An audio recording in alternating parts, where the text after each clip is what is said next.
Hey everybody, this is John, and welcome to the free video. Let's take a quick look here at TLT first. This to me has been, there have been trades that have worked better, Restoration Hardware and Roku, but this has been the smoothest trade over the last couple of weeks. It's a great hedge as bonds tend to go higher when the market goes down, but remarkably, bonds have been rallying as the market rallies. So I love this. We've been buying bond futures, we've been buying TLT and had some questions today. It's like, well, it's nearing the this 21 bar price channel. Is this going to keep a lid on it? Well, remember if we head out here to the monthly chart, we got a big old squeeze here that fired, right? And this typically is good for 8 to 10 bars. So we're at 1, 2, 3, 4, 5. So what I'm looking for here is that we're going to slingshot, retest the highs on TLT, and actually make new highs.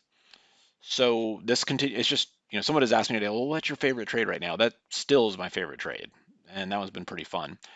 Yeah, there's better action and stuff like Roku. It's going to be faster and more, just certainly more volatile. And so I like to mix and match. But if you're looking for something where it's like, okay, this is kind of calm and it's not freaking out, and I don't have to stare at it, then TLT is your bet. Yen. So I'm continuing to watch this. If the yen futures here trigger short, that will support more of a stock rally. If for some reason this triggers long, it looked like right here is about to trigger long, which was going to make things interesting. Look for a stock decline. Keep in mind the yen here is driving it. It's not the other way around. So this squeeze is pretty important. But if it does, there's a little bit of divergence here because stocks have made new highs, but the yen is not confirmed with new lows. So yeah, a little thing to look at.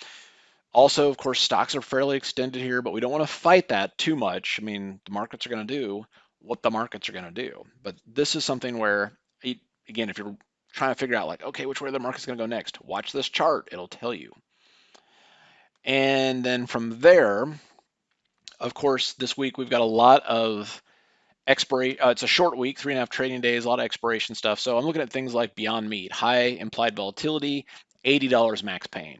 Sell $80 earn flies, $80 put spreads, just looking for that grind up to $80.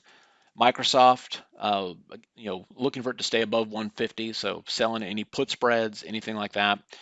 And then from there, really just kind of getting poised and ready to go for next week. All right. So in the premium video, I got a bunch of positions on. We'll go through and all that. But again, keep in mind, watch that yen. It's going to tell you which way your stock's going to go next. TLT continues to be the easiest trade, and I'm looking for them to, between now and say February, looking for TLT to take out those highs and get up into that 150 zone. All right, hope it helps. You guys have a good one, and we'll see you at the next update.